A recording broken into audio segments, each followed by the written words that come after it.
Yo, hello. Nick, what's good, dude? How's it going? Doing good. How about you? Doing good. Are you playing in San Diego tomorrow? Saturday, yeah. Saturday. Nice, dude. That should be fun. What's good, Bailey? Elliot, good to see you. It's been a minute. Oh man. Anna, good to see you. Adam, what's up, dude? So many homies. Awesome. While just to give people a second to filter in, put in the chat, where are you calling in from? Let's see. Yo, yo, yo. Tristan, good to see you. Kayla, what's up? We got Houston, Tampa, LA, Boco, Boulder, Colorado. Amazing. Rory, what's up? Toronto, San Diego, uh, from sleepy London. Let's go. Florida, Salt Lake, Bogota, Colombia. Ted, good to have you back in the mix. Boston, Minnesota, Ohio, Seattle, SF, LA, LA, LA, amazing. Hollywood, BC, uh, and New Jersey, Aurora, Colorado, unreal. Arkansas, let's go. Sacramento, Santa Rosa, Phoenix, LA, a lot of California holding it down. Asheville, North Carolina. Uh, let's see. Brooklyn, we got Canada, Chicago. I'm not gonna fall asleep this time. Dude, am I the only one from New Mexico? Hopefully not. Love New Mexico, Hawaii, Oklahoma, amazing. Um, and let's see, let me hit you guys with an icebreaker. Um, let's see, what would be a good one? How about this? If you could go back to back with any DJ, who would be your number one choice? Your dream back to back. Let's see. Who do we got? Subtronics, Josh Butler, Dylan Francis. That'd be funny. Miha, Velvet, Chami, Mr. Carmack, Vanessa, Beltran, Zed's Dead, Eric Prydz, Closey, Miha, Paula Temple, Subfocus, Mary Droppins, shout out, Damian Lazarus, Derek Carter, Subfocus, Lorenzo Tuchel. Oh, I love their music. Interplanetary Criminal or Maluji, that'd be awesome. Beltran, Skrillex. I'm wearing a Skrillex shirt. Shout out Skrillex. Seth Troxler, Lorenzo Troy Boy, Green Velvet, Adriatic, they're awesome. Abo, Dom Dalla, Beltran, Slimsy, Avicii, Justin J. Aw, that's cute. Levity, Zach Fox, Fortet, Daft Punk. Yes. Interplanetary Criminal, Avicii, Sweely. Oh, he's dope. Skrillex, Madeon, Black Eyed Peas. Yes, Reki, yes. Great answer.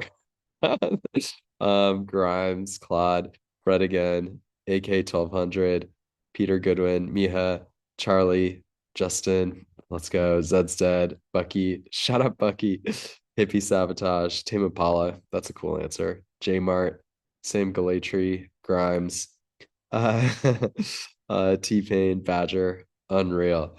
FV Squad back to back, love that. Paris Hilton, J Paris Hilton be sick. Jay Dilla, unreal. Robert Pattinson. I didn't know he DJ'd, but I'm sure that okay, sweet, awesome. Really good answers. Awesome, cool. Well, so I think that's let's dive in. We got a great squad here. Can everyone unmute? Make some noise for my dear friend Mary Droppins. Let's go. Woo! Let's go. Unreal. Up Justin and fam in here. This is awesome. So Let's awesome. go. And for those that don't know, can I use your real name? Alyssa. Yeah, Amazing. Alyssa, how are you doing?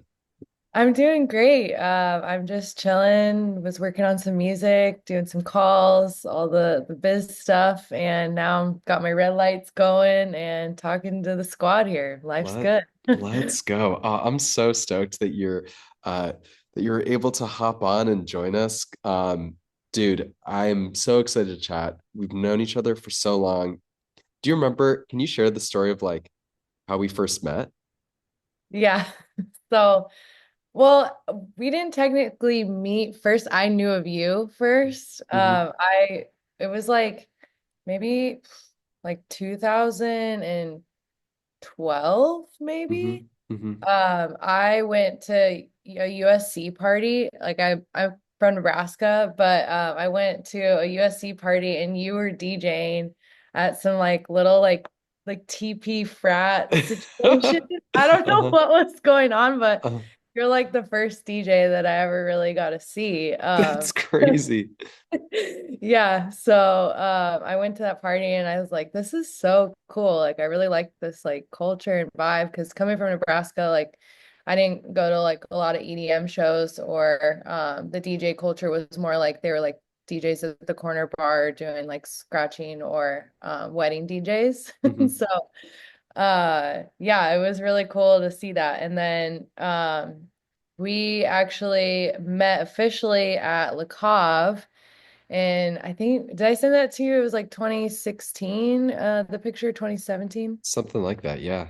I remember, but yeah, I was playing at Club Cove. I was opening up for your band there Hmm. on Wednesday.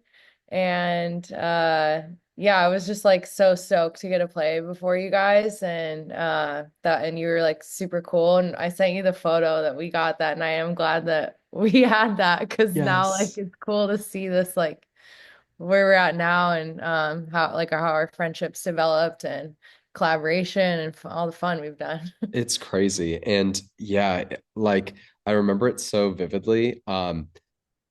When I saw Alyssa playing before our set, um, me and my friends, we were all just geeking out. We were like, who is this DJ? She's playing the sickest music. And at the time I was doing this live show with a bunch of my friends, kind of like a like electronic meets indie sort of band thing. And the other guys in the band, a lot of them uh quite snobby when it comes to electronic music and DJs. And they were all just like blown away by your knowledge and your taste and just your abilities, like playing some of the deepest cuts that my friends are like thought that they were the only people in in Southern California who knew this stuff. And it's just crazy. I feel like, you know, Alyssa, you're just someone who I have so much respect for in terms of your ability to dig and bring different styles of music together. And I'm kind of curious, can you speak a little bit to just how did you fall in love with electronic music? And yeah, I'm just so curious. Yes, thank you. And honestly, I still am like blushing from the idea of you guys thinking I was that cool back then. So I really appreciate that. But yeah, for me, like electronic music, it really came about actually, weirdly, my roommate in college, she went and studied abroad in Australia. And she was like, hey, you got to hear this song and like sent me Edward Maya Stereo Love. Yes. And I was like, whoa, like this is what I've been looking for. Because I was just like such a music head growing up. I was listening to a lot of emo stuff. Me and my dad used to listen to like Doors, Pink Floyd, Van Halen, like all the Metallica. Like I was just into like the bands, the rock, and like the just like that type of like music culture. Um, but the end, yeah, when she sent me that track, it just like opened up a portal of like, okay, this is the type of stuff that I've been looking for because I love to dance. Mhm. And so it just like really hit for me. And then from that moment, I just started like kind of peeking around more and discovered a lot of other artists and what Coachella was. And so I Oh, was like, wow.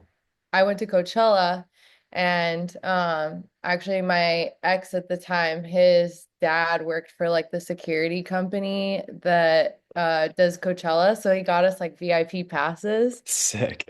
And so went to Coachella and that's when it was just like this is my life. This is my life now. This I found my calling. I found what I love. I was there the whole weekend. I think it was like 2011 Mhm. and yeah, just like never looked back since. Just kept going to festivals. I discovered Desert Hearts on like a random forum of like top 10 like festivals you should check out or something like that. And I realized that one was in like San Diego at the time. So I drove down to the Indian reservation in like 2015 by myself and just like met a bunch of cool people that weekend. And that's kind of helped like build the community that I was a part of in Mhm. electronic. And then I went to Lightning in a Bottle in 2016, and that was like this is like the best ever. Yeah. And so yeah, that's really like how it all started and just got into like digging for music, finding cool sounds. Like I was super into deep house at first. Like I really loved the like Martinez brothers and Mhm. Jamie Jones and all the Paradise stuff going Yeah. on. I was into that at first. And then yeah, it just like was a natural progression to get to where I'm at now. I'm dropping rhythm. I'm like what's next? Like I just like love like just like seeing how your mind expands the longer that you listen to electronic music and like what you're open to. And so yeah, it's just been like a just a genuine journey of like loving dance music. Oh, that is so awesome. And I'm so glad you mentioned desert, from Desert Hearts, from like old Jamie Jones to where you're at now, like, and everything in between. I feel like this is like one of the through lines that I'm so excited to talk to you about is like genre and exploration and just really digging deep. Because yeah, like I remember back, let me just double check real quick. Like, okay, yeah. Dude, when you played Le Cave, you were dropping some shit like DJ Oyster. Sure, yeah. Like that is like some subterranean, like, yo, who here knows DJ Oyster? Like probably maybe dopamine. You do. All right, maybe there's like one or two people here. It's like Alyssa, she her knowledge of like the most underground music is just insane. And I don't know, I feel like in my mind, Alyssa, I've seen your journey over the years, and whether it's with the music you've played or the music you've released, you're just someone who seems so, fearless with exploring different genres, and it's just super cool. So I'm kind of curious, like, can you talk to me about, you know, when did you first start DJing and what did that look like when you finally got behind the decks? Yeah, for sure. So when I first started DJing, it was in 2015. Mhm. I got like a it was like a DDJ SB, just like a small tiny controller. It was at like a sale that was going on at this like electronic store that was going out of business. Mhm. So it was like super cheap. I was like, I'm gonna check this out and got it. Started messing with it. Had some friends over that were also like going to Le Cave with me at the time in the underground. We just all started playing together and like just learning as we go. And it was like definitely super helpful to like play with other friends at the time and just like teach each other new little things. I was like always like the effects baddie. I was like, check this new one out. Like I just like found all these. I love playing with effects um and so yeah, I just like started like building my playlists and learning record box and um well, actually, I started and then I went over to Tractor, Mhm. Native Instruments, and so I was on the Tractor software for a little while, and then eventually moved over to Record Box when I was gearing up for my first shows at Le Cave because I realized that everybody plays on the CDJs, and I need to Mhm. get ready for that. I don't want to be the girl to bring the laptop to the club, Mhm. and so, yeah, I just, it's like that's kind of how it started for me with DJing. How I really got my first show was, I mean, I kind of booked myself for it. It was at the rooftop of the company I was working for. I was working in marketing and advertising in Venice Beach. I was working for a company called TBWA Shy at Day. I was working on like commercials, and I actually had a Super Bowl spot. So No I way. yeah, it was for Persil laundry detergent. Shout out. So I was like, all right, I already had a Super Bowl spot. Like I'm not feeling super creatively fulfilled. I did like the top of the top that I can in the industry with this.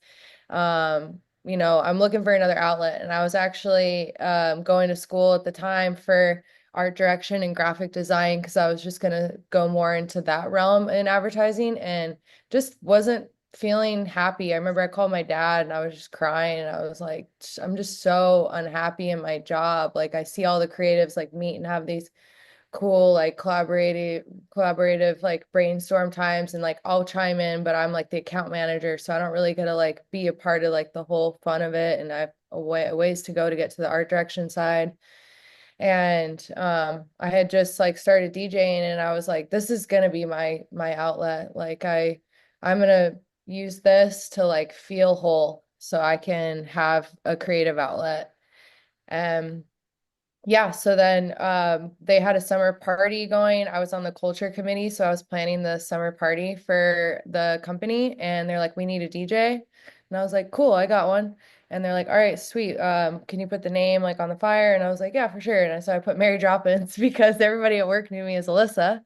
And so all day everyone's like, "Who the fuck is Mary Droppins?" Like, and I'm like, "Yo, it's the biggest DJ in the world, and like we're getting her first. It's insane. I can't believe it." And everyone's like, "What's going on?" And then they came out on the roof, and it was me, and I had some turntables and the mixer, and I was up there and just jamming. And this was when, I mean, house wasn't really like cool yet at the Mhm. time. It was like people were still going to the bars in Venice and in like the west side of LA and they was playing hip hop. Yeah. So I I was like kind of weird and there was like three people there at the company that were like, "Oh, I know house music," and they were giving me like Yeah.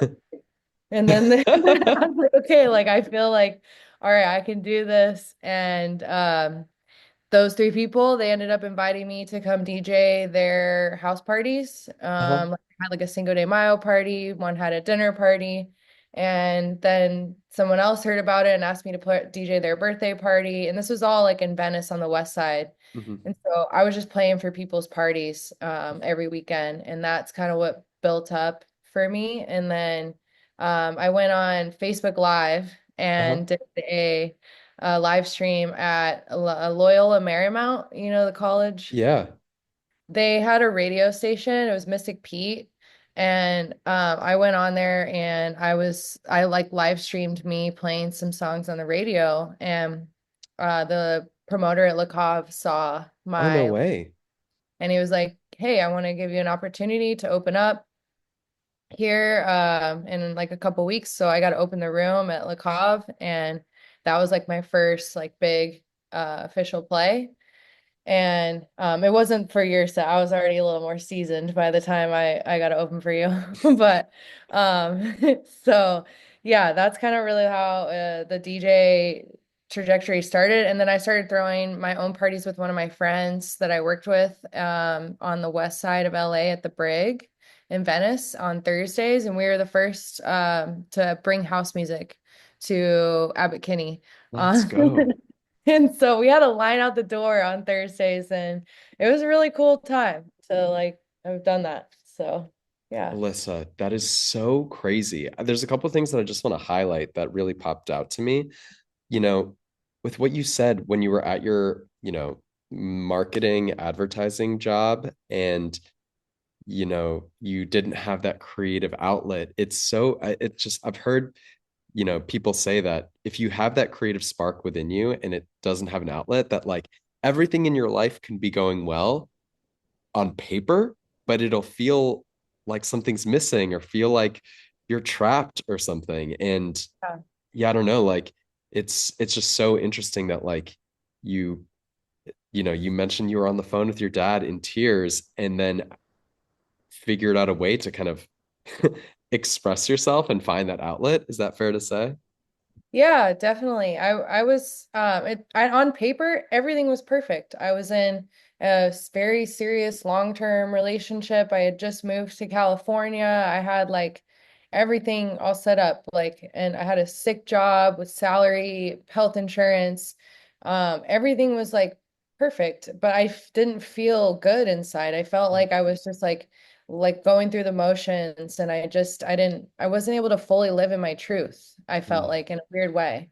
And like I was just like I was like a freaking like like volcano. I just wanted to erupt like all Yeah. the time. I just felt not like safe in myself. And when I found DJing and a way to express myself, I just like everything changed. Like I ended up um like that relationship didn't work out and I quit my job, and then I realized quickly like I can't make a living off of the $100 DJ gigs I'm playing, so I need to get a job again.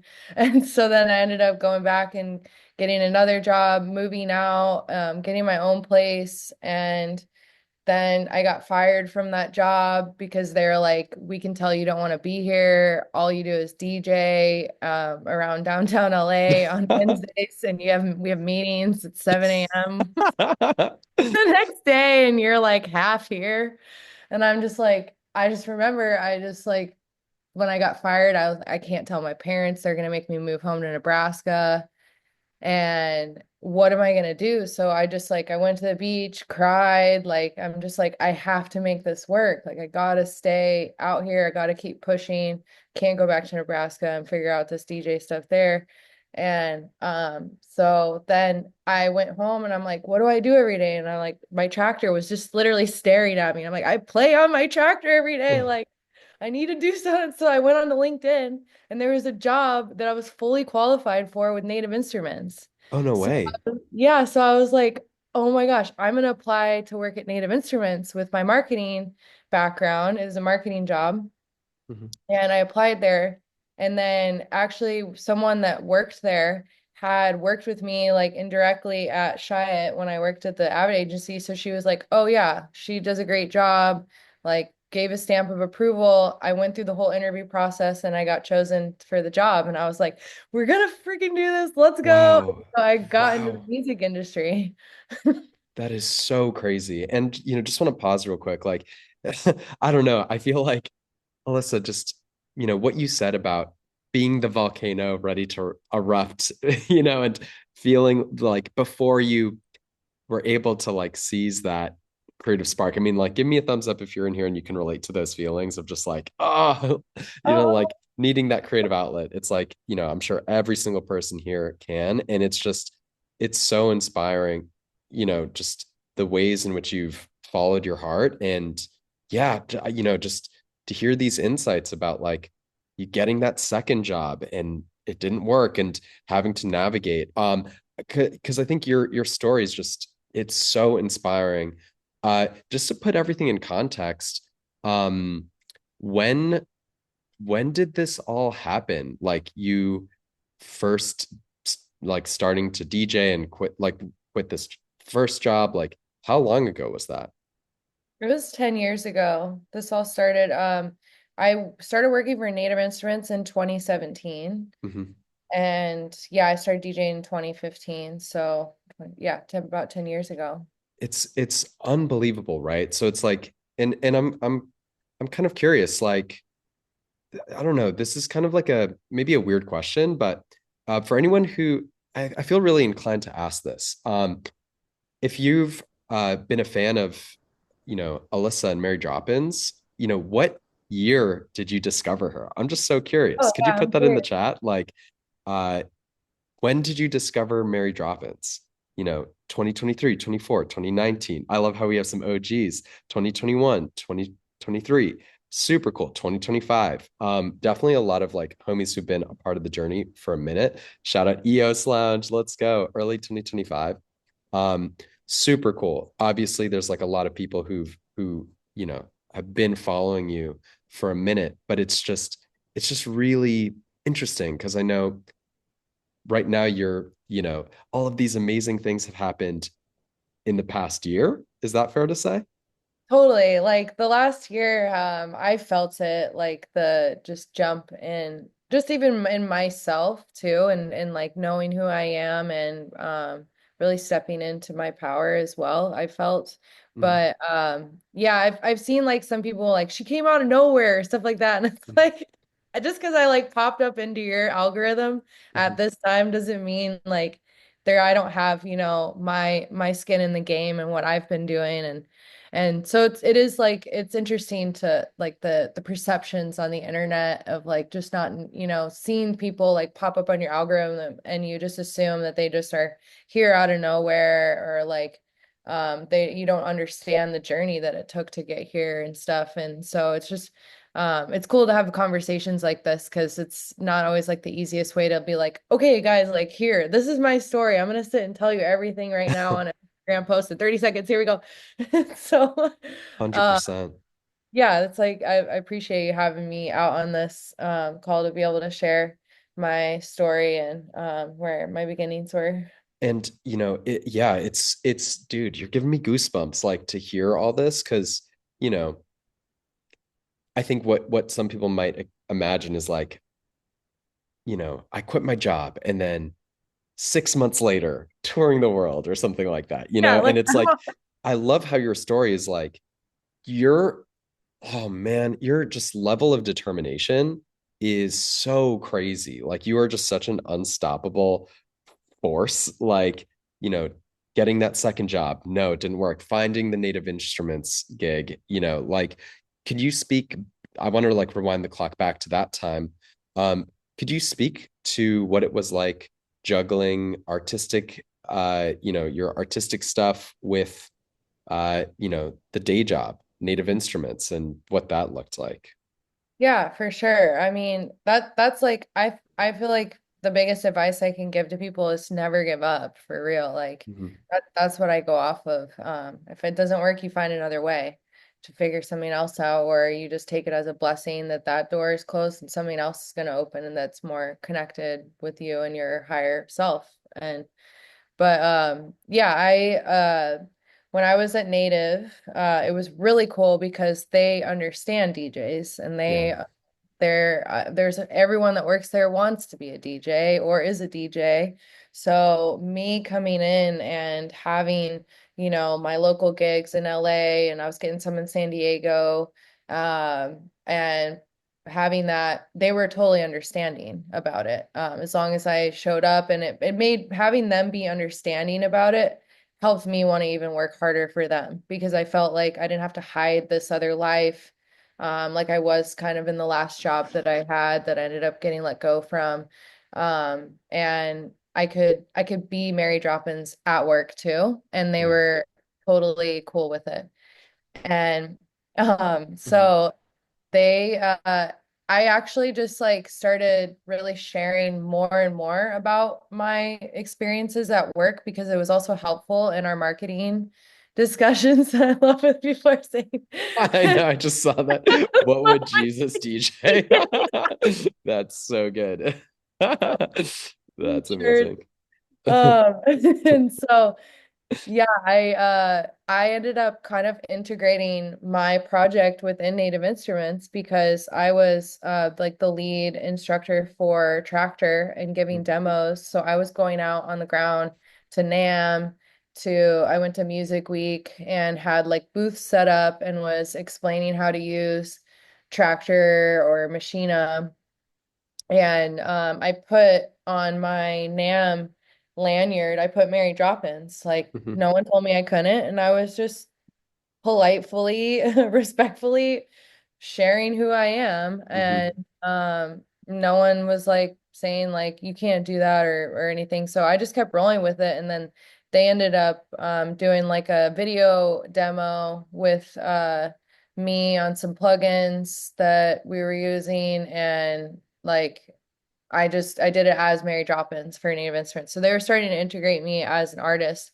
Oh, that's And cool. then I also because it was also at the time that like, people were wanting to thankfully like include more women in music and like really start highlighting and bringing that to the forefront. And so I put up together a whole list of women that I had discovered that were local in LA that were like DJs or in music in some form. And I reached out to them and I was like seeing if they needed any gear. I donated actually. I got a keyboard for LPGOB. Oh, no way. Yeah, and so I got her. like a 49 keys for her, and she brought it and integrated it into her live set. And then her and I just like clicked right away. It was like real, recognize real right off the bat. And she was like, hey, like I'm doing this girls rock camp where I'm teaching girls how to produce. Would you like to come and teach girls how to DJ? I was like, I'd love to. So we took like a trip up to Ojai and taught, like, I think they were like 10 to 15 age range, Hmm. girls how to DJ and produce. Hmm. And her and I just really bonded on that trip. And like then Fem House was really born. I started teaching DJ classes through Fem House and at the W hotels through her. She got me some gigs at the W hotels. And um, yeah, so I feel like meeting and connecting with LP was I tell her she's like my North Star, like she's No. my angel in the industry, and she's really been like an awesome sister, putting me on to different shows. And that's kind of, yeah, I would say she definitely helped me get noticed and meet some people out there. Hmm. Um And then, yeah, I guess fast forward, I mean, I was playing undergrounds in LA, started getting into breaks, and my sound kind of started evolving a little bit. And then the pandemic hit.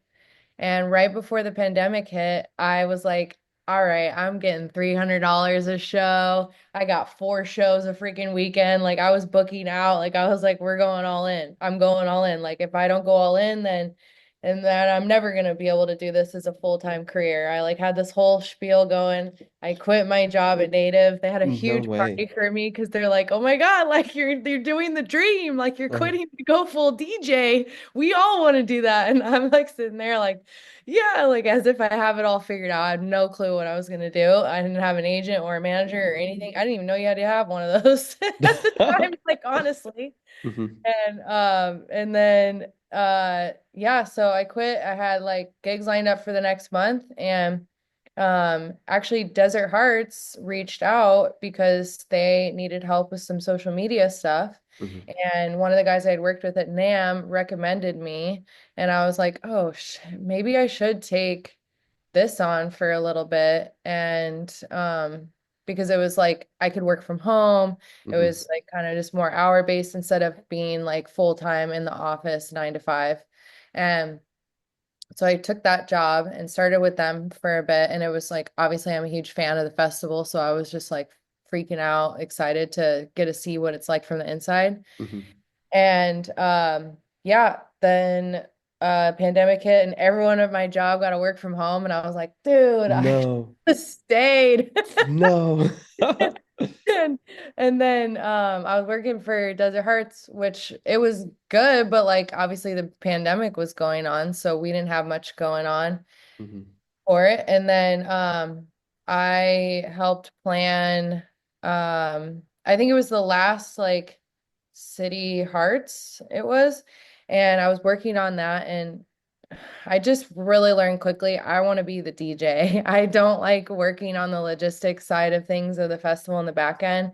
I like to be in the middle of the crowd with my eyes rolled back, like dancing my ass off, or up in the DJ booth throwing down. And so it's like mad respect to anyone that works in festivals. It's Hmm. a very tough job. And like anytime I'm at these festivals playing, I always make sure to like say thank you to everybody around, like, because they're working their asses off at these festivals to make it a great experience for us. And On. Oh, sorry. What were we gonna say? Hmm. yeah, and so but yeah, that's then I ended up leaving Desert Hearts and still going full on DJ, but I didn't really know what to do because of the pandemic, and then I got on Twitch, and that's what changed everything for me. Okay. Can we pause here for a quick sec? Yeah. It's, Like I think like, no, no, no. I mean, it's like your whole story and the way you're describing it is just, it's just so inspiring. And I think I want to highlight one other thing. Alyssa, I just feel like there's a through line through all of these moments and challenges. I feel like you're both I feel like you're very resourceful. Like you seem like it's like you're both resourceful and almost like I feel like you just seem very creative with how you make your life decisions. Like I feel like you're fearless to be like, I'm quitting this job, and then like, up, this is a difficult situation. What if I do this? I think even just hearing like, I think throughout your whole journey, you've just been doing things that like you're like always leveraging like your current situation to the best you can in a way that I think is has like compounded over the 10 years that you've been doing this. It's like from that rooftop in at your marketing company being like, you know what, I'm going to DJ this party myself. And then you turning that into opportunities to DJ house parties. And then, you know, oh, I'll DJ this live stream at LMU. And then, that turns into getting a real gig and, you know, like finding native instruments and realizing, oh, at NAM, I could put myself down as Mary Droppins. Like, I think it just seems like then you meet LPGOB and you really connect. And, it's just interesting how it just seems like your decision making, your ability to like optimize your situation, even when it seems not so amazing, and then you make it good. I don't know. Does any of that is does that resonate with you? Has that been conscious or like, you know what I mean? Yeah, no, thank you. That means a lot. I've actually never really like put it or had it put into words like you just did now, and that really resonates. I don't know if there's like a word for it, um, but I guess like maybe I get scrappy is something you could say. Like, Mhm. yeah, I just like I have a goal of making people dance and creating an environment for everyone's energy to come together and elevate to the highest frequencies. Like that's like my high level goal. Mhm. And so I'm just finding ways to get these moments so that we can do that. And yeah, so I figure it out as I go. And yeah, like I pride myself like on being a tastemaker and a selector of music, and as I, continue to develop and grow, like I'm really finding myself and feeling like I am an amazing producer, and I am also, a like I have the tastemaker, like an inspiration and style. Like I have all these things that I'm like, okay, yeah, like this is what I'm doing. And now I'm like really into designing sound and like getting into that zone. And like it's just like as I go, I'm just figuring it out, but it's for the greater good of building a freaking like vibe. 100%. Well, and so it's interesting because I think this is like another big thing that I was excited to kind of like speak to. And it's like, here, I'm going to switch views so I can see everybody for a quick sec. Like, Alyssa's energy is crazy. Like, she has this power to like manifest things and bring crazy things to life. And it's interesting because, um, Alyssa, I feel like in the past year or two, I know we kind of talked about, is it fair to say like you've had some shifts in like your energy more recently? And yet there has been this like power the whole time, but it's like you've unlocked maybe some like new level or something. Like it's just very interesting to me. I want to like keep on going chronologically because I just think we're on such a roll here. So um, when did you quit Native Instruments? And that was right before the pandemic. That was like 2019. 2019. Damn. So it's like it's just wild, right? It's like, you know, you've just had this series of like taking the leap over and over again. And it's like took the leap with like saying goodbye to, you know, like the stable yet creative job. And then it's like been another 6 years. Like, can you talk to us about Twitch? You said that was Yeah. something that really changed the game during the pandemic. Like insert Big Sean bounce back. Cause like that's how I live. Like I'm here, like if something goes on, like I'm gonna bounce back. Wow. Come back in. I'm gonna make something from like make lemons into lemonade, all the Mhm. quotes. Yeah. But yeah, I love doing that. I mean, that's what's fun about life. Otherwise you could let some of these situations that throw curveballs or could be like hard for you or rough, like going through a big breakup or getting fired from a job, you could let those eat you alive and take you over, but instead I use it as fuel to do something greater. But Twitch, yeah, like everything shuts down. What are we gonna do? I gotta like fuel the rocket ship again and figure out something. And never thought I would be a DJ to live stream my sets, and it was the coolest experience. I see someone say Mary Droppinz Festival. That is one of my biggest goals to throw a festival specifically in Nebraska.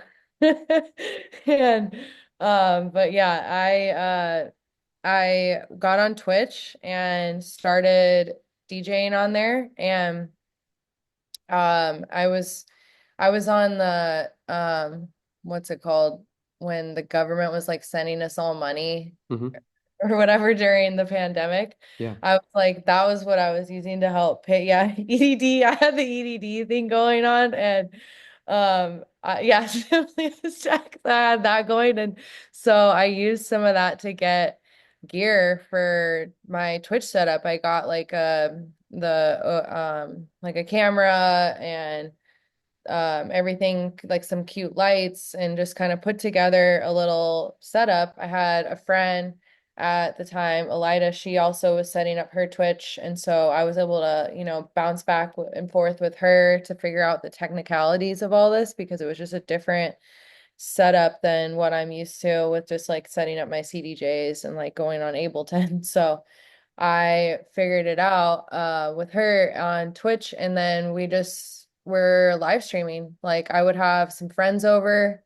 We would do little parties. I live streamed for Desert Hearts once. I did a live stream rave with Femhouse with LPGOB. I ended up getting like a little residency on Sophie Tucker's Twitch stream because they discovered me Oh, on wow. Twitch, and then Justin Martin discovered me on Twitch, which then he ended up telling his manager at the time, "Hey, check out this girl. Like she's playing some breaks and like electro, like all this stuff that I'm into. Like check it out." And so that's kind of how word started spreading in the industry about me. I just assumed going into this that I would, be DJing at a bar and the right person would walk in at the right time, and that's how I would get discovered. But I got discovered on Twitch, and then an agent reached out to me, and a manager did as well, and was like, "Hey, do you have like music? I want to hear." And like they were watching my live streams, they were tuning in. I had had some tracks that I had just finished. I was working at IO Academy before the pandemic hit. I was going to school there after work, like 2 times a week for a couple years, and that's what helped me learn how to use Ableton. And um, yeah, so I showed them. They were excited about it. They were like, "This is different. We want to like bring you in." And this was in 2021. So everything started opening up, I think, that summer to go back. So then I got one of my first shows after the pandemic was opening up for Danny Days, who's a fucking legend, Yeah. and in San Diego at Bang Bang. And then yeah, just like little things just like kept building from there. He came up and asked me for an ID. I thought I was Sick. so sick for Dude, that. your taste is crazy. Yeah, it's insane. And so yeah, just like that's where things started going. Then yeah, I had a manager in place, I had an agent in place, so then they were starting to help me get bookings. It was very weird at first when I started working with them because I was so used to being on all the conversations with everyone that I was going to DJ for. Everything I was fully in control of. So like at first, for like the first 6 months, it was hard for me to really like trust them and like hand the reins over. And then yeah, you just start kind of flowing with people and allowing them to take the wheel. And it definitely is very helpful to have an agent and a manager in the space, especially with getting your fees up, because I would have just kept playing for $100. I was just stoked to play out there. Hmm. And but I wanted this to be my livelihood. I wanted to fully focus on DJing and making music. And so this was super helpful um for me to like start working with the team. And so I got my first team in 2021 and I've been working with them since. I've changed agents a few times, but I've been with the same management company for that amount of time. And um, it's cool because I've changed a lot in the last 5 years. During the Twitch, which I have to say, I one thing I loved about Twitch that I can't recommend enough for people to like do, which, because we live in this social media age where everything is online, and it was a great place for me to build a community.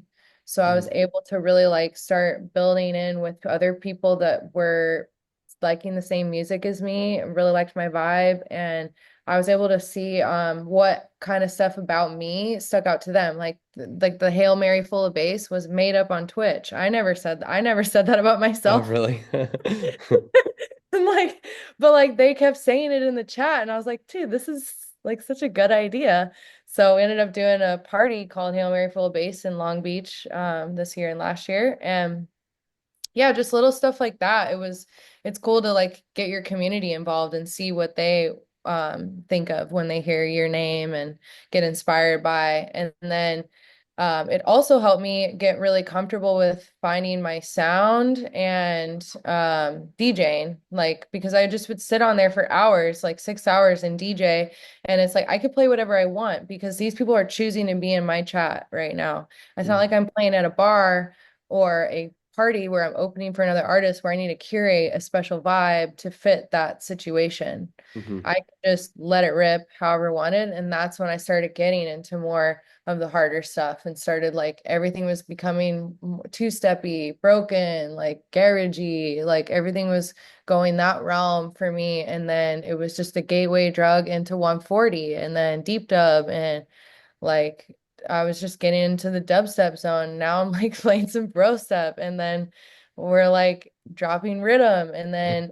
I'm love drum and bass. And so then now in my sets, I just created this whole journey where I can cover all of it because I don't like to just play one set of the whole sound the whole time, which is something I also appreciate about your sets and Hmm. stuff too. You're very eclectic as well. And that's why I had a great time B2B with you when we played at Northern Nights Fest. That was so fun. Because yeah, there's just so many realms you could go, and I think especially like in this day and age that we live in, with where everybody's got quick, fast, videos on their phone. There's a lot of ADD going on. It's nice to have like a little bit of like switch ups going on in the night. Don't get me wrong, I came from the deep house minimal realm. I love a good groove, like sitting in that there's nothing that compares to those vibes. But just where I'm at, it feels so good to play faster, bop around different genres, express myself. And it's funny because I didn't know if I'd go on record saying this, but yeah, a very, very well profound big techno psytrance DJ said to me, I'm really jealous of what you play. Oh, really? And I was like, dang, like that's insane to hear, but and it's because she's like, you can play anything and it's okay. And I'm Hmm. like, yeah, because I built it this way. I never put myself in a box. Like I think people it's a choice. And it's not an easy choice to not be boxed in because I've had to fight through a lot of people saying, oh, well, like I've dropped some rhythms. So then the club that I was playing in this city said they don't want to have me play anymore because I play bass now. And, and I'm like, well, that was just one social media post. I have plenty of my other stuff in my bag and I would curate to the vibe of the club. There's no problem with that. I'm a DJ, Hmm. and like that's what DJs do. But I also think that yeah, I just don't want the art of DJing to be lost. That's something also I care about because so often people are like expecting the artists that are up there to be playing 100% all original set. It's all their sound, it's that, and it's that just is not what DJing is. DJing is finding records, mixing it, building a vibe, creating energy, building tension. Like it's a whole story. It's a different form of art, in my opinion. 100%. And yeah, that club that doesn't want you for like it's like, come on. Like that's I think it I don't know if you feel this way, but I'm like, that club doesn't deserve you. You know what I mean? Yeah, totally. And at first it's like I'm just trying to explain. I'm like, well, I'm a DJ first. Like, just because you saw my social media post of me chopping some rhythm up doesn't mean that that's what I would play that night. And not because I would feel like I have to switch it up for them. I have so many different vibes to me. I love a good night of playing some techno and some breaks. Like, I love that. I have just as much fun doing that as I do when I'm playing 140. Like, 100%. Um, yeah, I mean your range, it's crazy. And I feel like even in the songs you've released, like seeing you put out like electro, like broken beat electro on Repopulate Mars and stuff like that, it's just like I see you. I so I want to highlight, sort of the shift that you experienced in the past year, or I know a lot of it revolved around moving, but could you zoom in on what was happening before this move, before this transformation, and what changed, like, you know, internally, externally? Like, can you explain to people what what happened? yeah, for sure. I felt like this was probably the biggest shift for me and taking to the next level and understanding. And so I had a really, big heart to heart with myself last year at this time, actually. It was And December of 2024. yeah, Hmm. and I was reviewing the last year and had a good year last year, no complaints. I'm grateful for everything that I got to do, but I just felt like I was just kind of smooth, steady, and I was just like getting comfortable. Things were fine. Things are at a good spot, no complaints, but it felt like I was getting comfortable and I was like, I've changed up. Like at the time I was playing some more dubstep. I've been like evolving as an artist. My style is changing, just like the clothes I'm wearing, like everything is like kind of evolving. I'm growing in myself, but I just still felt like I was like I'm not able to just like sprout out of where I needed to. And I looked at it and I was like, what can you do that will shift everything in your world? And I said moving, changing environment. I've been in California for 10 years now. I don't want to leave. It's freaking California. Why would I leave? There's the beach here. Like I come from Nebraska. I'm not going back there. And I have my friends here. This is where I started my whole career. Why would I leave? And I was saying it and talking to myself and just like this seems like just like such a dumb idea. Like, and then my management was like, we're here in LA. Why would you leave? Like, and then other people that I was collaborating with, it's like, we're here, like you drive up to us, like, like why would you leave? And everyone, it just didn't seem like it was even like a good idea to do it. And I just did the thing that I do where I was like, I'm pulling out. I'm just gonna figure this out. I'm just gonna make it happen. I'm gonna go in absolutely scared. What do I fear the most right now? And it's change. I Hmm. had a great apartment. I had great friends. I had really everything. And I just did it. I was just like, I'm gonna move across the country. And I was so scared and just found a random spot that I didn't really like fully like, but I was like, I need to change my life. I need to shift it up. I was kind of like, not like I had any like problems or anything per se, but I was just kind of partying, doing the same thing. I just felt like a little like lazy, like I was getting complacent in my life, like I was just comfortable. Hmm. And I was just, around the same people, appreciate all of them. Everybody's like a big part of your journey and whatnot, but I just didn't feel like I was around the right people that were helping push me in the ways that I should be pushing myself. And so I just left. I didn't know anybody out here, and I'm in Miami now. And Hmm. um, I moved quietly. Just I didn't really know how to say bye to everybody, and just picked up and left and used all my money and my savings to get here. And when I first got here, like my apartment wasn't ready, and so and my stuff didn't show up, so I just Oh like no. slept on the floor for like No. a week.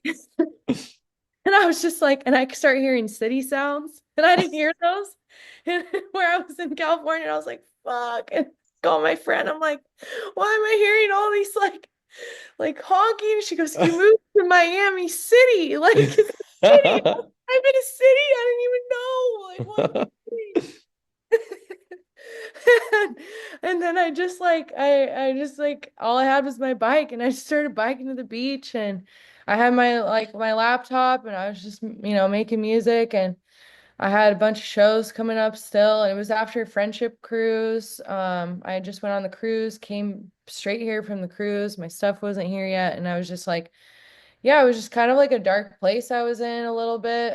Some personal stuff was taking over me, went through a lot of changes, um, and that was all happening. And then I just kept, yeah, getting up every day, trying to figure out why I did this move, why I had to do it. I definitely needed to, though. It was good for my mental health in the long run to remove myself from the situation that I was in. And and then I got asked to play at Coachella last minute with Sarah Landry, and Wow. I went there and I dropped Rhythm in front of the queens of techno, Uh-huh. and everything just started blowing up on the internet. Uh, Wow. but like Rhythm really like it found me in like a hopeless place, like for real. Like I needed that with the stuff I was going through personally last year in my life that kind of prompted me to leave and move. Um, I started playing rhythm, and that got me through it. Just Wow.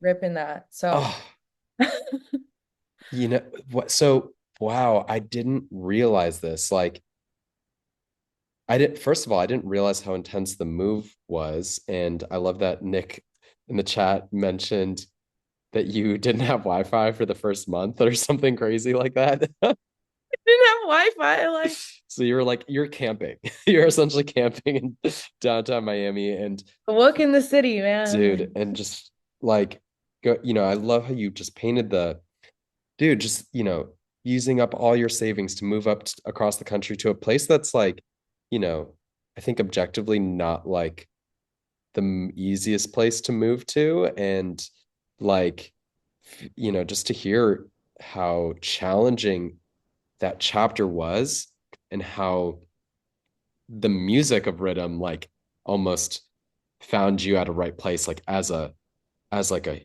as like a fan, as like a listener, as like a human, like that energy really authentically spoke to just the things you were feeling and it resonated. Is that fair to say?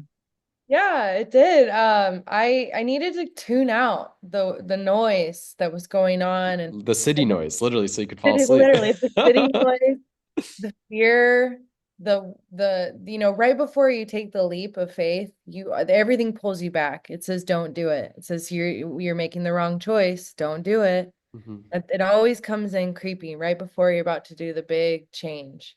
mhm. And it just was doing it. And I just said, shut up. Rah, rah, rah. That's so epic. Just like, wow, it was just like so much like Oh, I needed it, and I still need it. It's like it'll always have like a special place in my heart. Wow. The genre and the sound because it helped helped me move through. It's so crazy because I think it's like, oh man, to just hear like how deep your connection to this music is. I just feel like it's not an accident that all of these amazing things have all kind of come together, you know, like you playing rhythm, B2B Sarah Landry. It's like this is like the music that you needed to play. Like there's just no other choice, it sounds like, you know? Yeah, all the other girls that were there playing, they're dropping techno, psytrance, drum and bass, and I was up there and it was my turn to mix in, and it's at 170, and I said, I'm gonna do me, what I feel right now. I can't get this song out of my head, Hmm. and I need to play it for everybody. Um, let's see. I wonder if is this moment on your Instagram? Yeah, Like, can I just pull it up? Like, I feel like I gotta just do a little I screen just saw share. the moment like again and I reposted it because I was just like, yeah, like this is where this whole year started for me. Here, let's see. Uh I mean, can I find it? on my stories. It's on your stories. Oh, right now. Yeah. Okay. Let's see. Is it this moment? That's one of them, yeah. But And is then the it one further back? that one right there. This one. Okay, here, we'll just go. Let's see.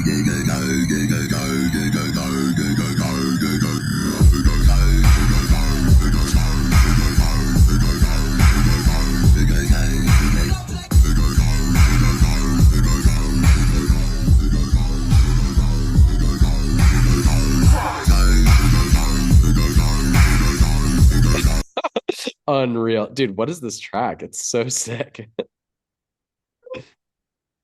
Daver. Um, oh my gosh, don't slip. And after that moment, I'm telling you, like my dad calls me, he goes, "What's this song that you're playing?" And he goes, "Yar yar yar yar yar yar yar." He loved it. He's Oh. like, "That's what you should be always playing." And I was like, "That's my shit now, Dad." He's like, "What's the Dude, yar yar yar song again?" that is so funny. It's like just so crazy that like going to Miami emotionally is what got you into rhythm because like that's just not what you would expect like in any way. Like I got more into dubstep when I moved to Colorado. Like I think that makes a lot of sense, but damn, that's just so crazy. Love the And way you phrased that. It's really hit for me. I know, dude. That's so funny. In this B2B, because I think I was like following along on Instagram at the time. Did it happen because of something that happened at Friendship? At the EDC cruise. Oh, EDC. Yeah, Mm-hmm. I went to the EDC cruise and played, and all the girls were just throwing down drum and bass in like one of those like casino rooms, Mm-hmm. and it was just very organic. We all just started playing. Sarah pulled up, stuck her USB in. I brought my little dub siren, and we just started ripping and Mm-hmm. had a great time. So it was just so cool to see from that moment that just like organically happens. Like, I don't, have you've been on some of the rave cruises to Yeah, play? Yeah. they're so Yeah. fun. Like, they're so special, like, because we're all stuck on this boat and you can't leave. So, Mm-hmm. connecting with other artists to artists connection it just runs super deep and you get like everyone's present and you can really connect with people. And so that's where that whole B2B blood oath happened. Mm-hmm. And when Coachella hit us up, because Sarah was headlining Coachella, and then the Do Lab hit us up to be surprise guests for Mm, it. that's So awesome. yeah, it like all happened really like cool and organic. And I actually met Sarah though in 20, I think it was 2021 or 2022 at Cross. She was playing, and I went over to her tent and introduced myself, and we just really connected and vibed and on just like some girl shit we were talking Mhm. about we were both going through. So Yeah, yeah, we kind of go back a little bit before the that moment. crazy. So awesome. So, and then can you catch us up from so this moment, this defining like playing rhythm back to back Sarah Landry, that was April of this year. Mhm. And what has changed like following this moment? Like what has life looked like since April? I mean, I think it was I think in the beginning of the year when I moved, I was at like 30,000 followers Mhm. and I've gained now I'm at like 140. Let's go. Stay Meant to here, no be. one else follow. Stay here. And yeah, so I just think that my name got out there. And I started posting whatever video I had. I released the fear of the post, you know, when you're about to post and you're like, I don't know if this is a good one or if this is the right time. My philosophy is like calm your nervous system and feel good inside and post it. Don't Mhm. post it out of anxiety or stress or worry. Like just have trust and faith and just post it out of light and Mhm. things go well. And I've just done everything organically on there. Mhm. And so I would say like that, yeah, started to find out who I was and follow me from like the posts and then um, thankfully, I think because like the word started spreading, I released quite a few tracks this year as well. And um, with the word spreading, I played at Lightning in a Bottle this year, which I told you I went in 2016. And that was a monumental moment for me because I went and I looked on the app for the festival app and it shows how many people sign up. And I had like 7,000 people signed up for my set, and I was playing at like 5 or 4 o'clock. I don't remember. Holy shit. And I was like, whoa, like the hype is real. Like this is Whoa. like serious. Like I don't know if anyone's gonna actually come. Like, is this for real? And like a Lightning in a Bottle was my festival, like that I love so much. So to have this moment of like seeing that, like people are going to show up for this. So then I pull up to LIB and everybody's there. And I was like, whoa, this is Oh like my my big, God. like first time, like big festival, like play where everyone's pulled up. And I was playing the Thunder stage. I did play Lightning in a Bottle 2 years ago, and I was at the Woogie, which Mhm. was super fun too. But this one I was coming in hot with my bass baddie shit. And um so yeah, played at the Thunder stage. My set was only slotted for an hour, and then the artists after me, there were some logistic issues, and they just kept coming up middle of my set. Hey, can you play another half hour? Can you play another half hour? Seriously? And I ended up Holy playing shit. 3 hour set. Are you serious? Yeah, Oh my God. I had no idea. That's crazy. yeah, and it was sick because it was I got to play the sunset then. Like I really gotta time warp that, and so many people were like, "You were okay with that?" Like I'm like, I could DJ for 7 hours. What do Let's you mean? go. Like, Let's go. 10 years in the making. Let's go. keep it rolling. Like, give me another half hour. Like, I could Yeah. go to another playlist. Like, it's not so that was a super dope moment for me. I stayed there the whole weekend. I went totally berserk off the walls, and then that kind of propelled me to really lock in more on my health after. Because I kind of went off on a little bit of a fun bender at LAP and uh then I came back and I was like, I want to lock in even harder. Like I see it here. It's happening. Now, how do I grab this moment and really be grateful for it and take it to the next level? Like, you know, I made the move and I started seeing the portals opening up with me, putting myself in an uncomfortable situation, moving across the country. Now that I'm here, I see the what's going on. What can I do to really elevate and take this to the next level more? Mhm. And so then I went full hardcore into my health. Like I working out, full eating healthy. I mean, I always was like eating, working out, but this one got really intentional with it. Like even to the water I drink, anything I was buying, consuming.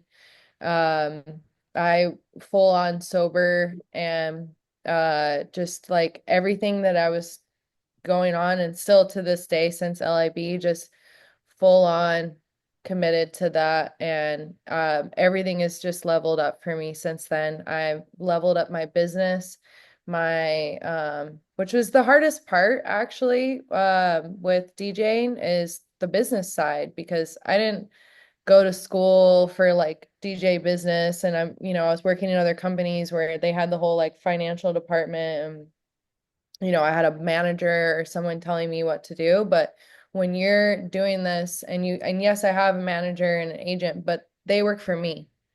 I'm the boss. And having that realization this year, like I really stepped it up. I got a printer. I got all my books together. Like I'm getting everything really dialed in. I'm paying attention to everything going on. I'm setting goals. I'm knocking them out. Like I'm really going even further into the business side of things. Like, and I'm financial planning, stuff like that. Like one thing I look up to John Summit for is he came from being an accountant. I'm like, that is the freaking move if you were an accountant first and then became a DJ. Because that's been like the hardest thing for me to wrap my head around as being an artist is like, yeah, the business and the finance side of it.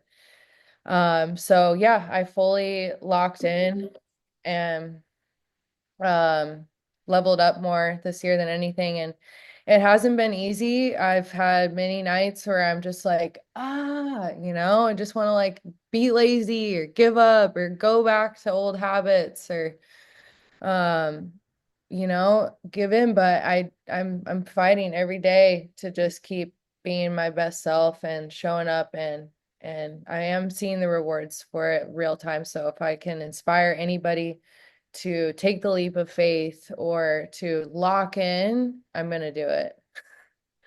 Yo, I feel like can everyone just unmute, make some noise for Alyssa, Mary Droppins, like Let's Yeah. go. Alyssa, yeah. Yeah. Legit, very Well inspiring. done. Yeah, you're Thank sick. you. Love Sick.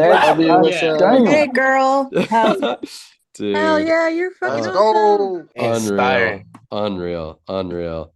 Damn, I feel like that was just drop the mic. Like that was so crazy. By the way, I muted everyone, so let's see. I think you need to unmute to talk now. Boom, Okay. you're back. Damn, that was crazy. I mean, I don't know. It's like just goosebumps. It's like the sort of like this is like that superstar like energy on display, like and it's crazy because it's the same energy that got you, onto that rooftop at your advertising company who's like, now playing this 3 hour extent unexpected and like extend unexpected extended set Oh, for 7,000 people and then being like, okay, now it's time to like, level up and oh man, it's so inspiring. It's crazy. yeah, thank you.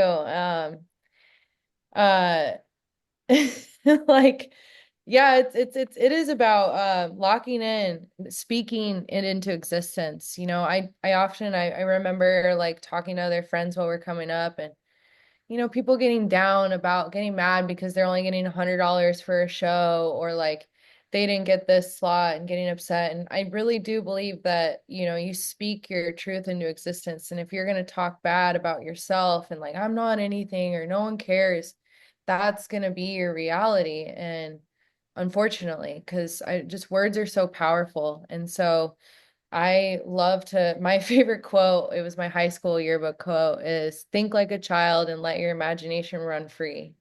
And I really mean it. Like kids, they don't sit there and say that their shit stinks. Like they just fucking shit everywhere and keep it laughing and running. Like, Yeah.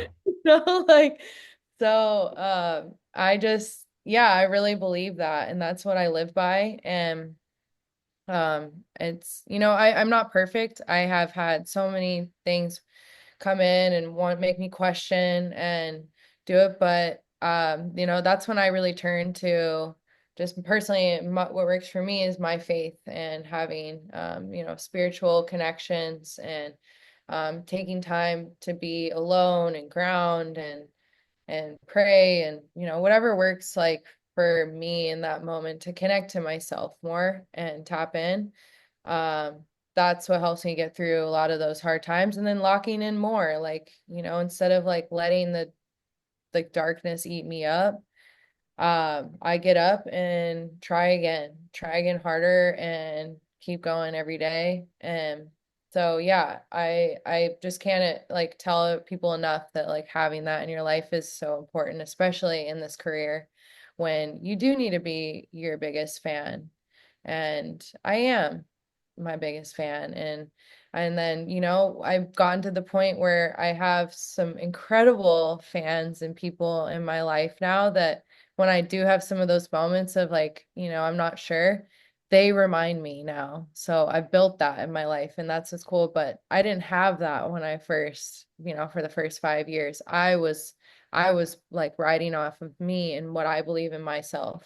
And so I'm grateful now for sure to have like fans and the love, because they remind me now when I let that stuff take over. But yeah, and then the Elements set, I would say, was probably my other biggest moment. Mhm. That happened in August. Mhm. I pulled up to the Forest stage, and lo and behold, it was so packed. I like couldn't even believe it.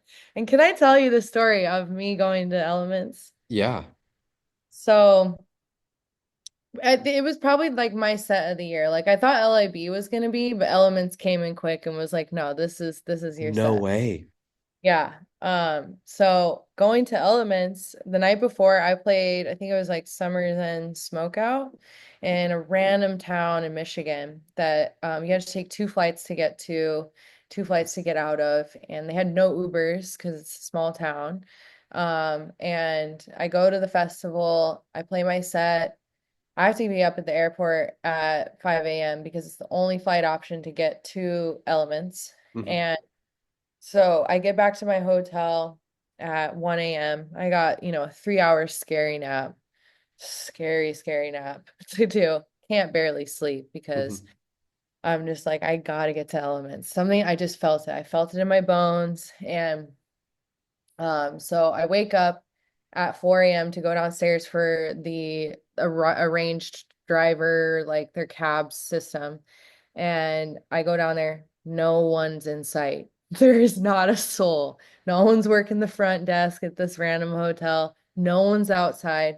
My entire team's asleep. Oh I'm no. calling everybody, and I get on and no one's showing up. The car's not there, and Oh no. I have 30 minutes until I board my flight. And I was down there right on time when I was supposed to. I get on my knees. I start having like a panic attack. I'm just like, I want this so bad. Like, I want this element set. Like, I know it's gonna be like, please, please. And so I'm like, I was gonna walk to the airport. It was an hour walk. I wouldn't make it in time. And there was nothing. I was on the corner. I was like gonna pay anybody and just to drive me anything I could do, and no one would answer, nothing. And I was just like, this might just be the end, and I have no shot. And random guy, his name's Guy, random guy rolls in the last second and to the hotel, and it's just this old guy like in his beat ass car, and just like makes a loud noise. And I'm like, dude, can you please take me to the airport? I'll pay you anything. And he's like, get in the car. I got you. And Oh no way. he's like, he's giving me like life advice on the way to the freaking like this guy was the guy. Shout out guy. And so shout out Guy, like, and I get to the airport, I bust through, I get just in time, get on the flight. I'm sweating my ass off, and I'm just like, yes, let's go, baby, we're gonna get there. And I get to the next flight, and then I take it, and then I land in Pennsylvania, or I don't know where, I think that's where it was for Yeah. Elements. And I land there. And then I'm like, okay, sweet. I got 3 hours. I'll have time to shower so I can get ready for the set. And I go downstairs and I call the ride. I'm like, I'm here. They're like, hey, like, sadly, like we're like short on people that we're driving, and it's 3 hours away, the festival is. And I'm like, fuck. And they're No. like, we're gonna have to wait to take you in 2 hours, and then we can take you and we'll take you right to stage. And I'm sitting there and I'm just like, I've been, in tears, stressed, sweating my ass off. And I like to dress cute for my sets. It does help me, like, I feel like dress the part, dress the way that you want you for the job you want. And like if you feel confident in what you're wearing, like it helps with your set. And I'm just like, I can't, like, this isn't gonna be my element set. Like I'm not gonna go like this. And so I just go outside and I'm like, taxi. I'm like, I'm Mm. spending every freaking dime I got on this shit. And I got a $400 taxi direct to the hotel. And I go to the hotel to get in line, and it's a freaking like Great Wolf Lodge type of Mhm. spot where all these families are at. So Mhm. I'm in line for like an hour to get checked in. No.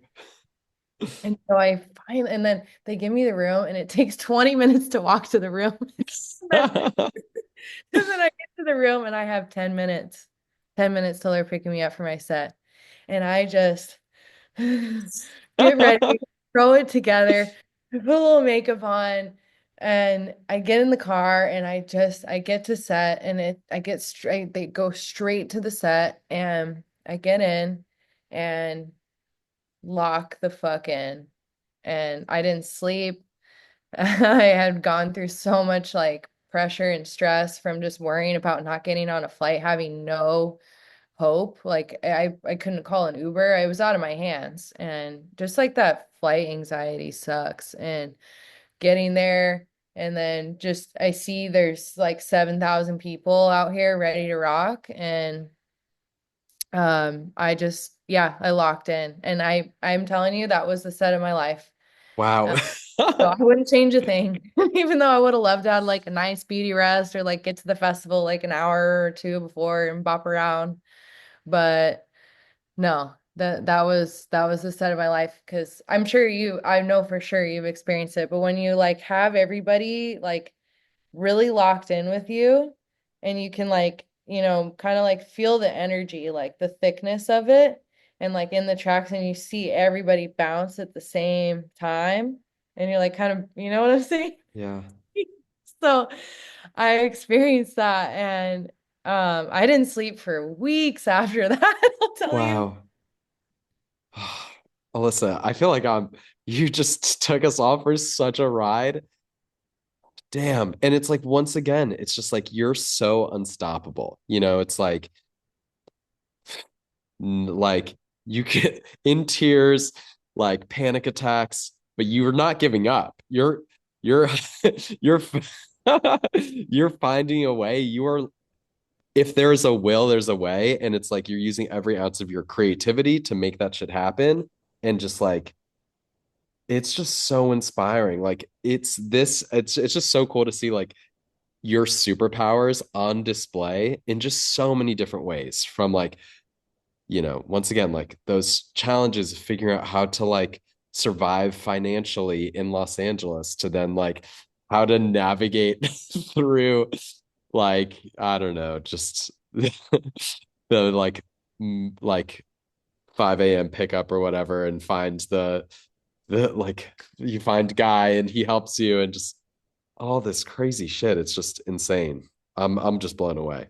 Well, and I have to give a shout out to my parents, because like they definitely raised me right. And I come from a hardworking Midwest family. Like my parents do really well, they kill it, but they never like handed me anything. And I always had to work for everything on my own. And I used to like wish that I could have stuff handed to me, it'd been a lot easier. But I feel like because of that from my parents and the way they raised me to be a hard worker, it helped me get scrappy like this, like, and live this way for sure. Your survival instincts are just they're powerful. And yeah, it's like, you know, it's like, and it's just interesting because it's like, even I think to have this like amazing moment and you're like seizing the moment also. It's like it's not it and it I don't know, it's like I don't know what the word is because it's not scrappy. It's like you're like I don't know, it's just like it's radiating and like just Love you, Justin. Thank you. manifesting. Yeah, it's crazy. Carpe rhythm. Carpe rhythm, seize the rhythm. Wow, that's deep. Ooh, Alyssa, do you want to take a couple questions from the crowd? How are you feeling? Yeah, I would love to. Thanks for creating this container. Like, actually, I've always wanted to share a lot of these stories. And really, I haven't. I mean, I've told like my homies, like Mnemonic, and people, like my friends that I've gotten to talk to one on one. So this is cool. I feel like really good, like to share it. So Oh, that's unreal, dude. Crazy. All right. Please put your comments in the chat and we'll try to touch on a few. Let's see. Okay.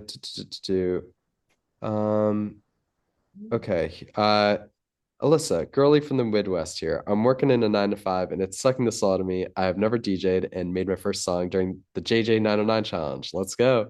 But I've loved EDM for 10 plus years and I want to make bass music. I know you have DJ courses. Would you ever run a music production class for the bass baddies? I've thought about it for sure. I definitely want to. I mean, at this point where I'm at, I'm like, a little bit in my head of like, do I know everything enough to be able to give advice? But I didn't at the time when I started with DJ class, so I might as well do it. So honestly, I'm going to at some Let's point. go.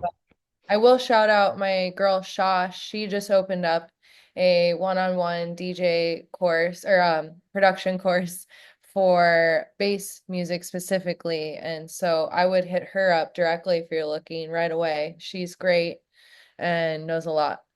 She's awesome. How about this one? How do you prepare for your sets? Uh, my home base is D&B. I'm increasingly implementing UKG, but I want to drop a trap banger every now and then.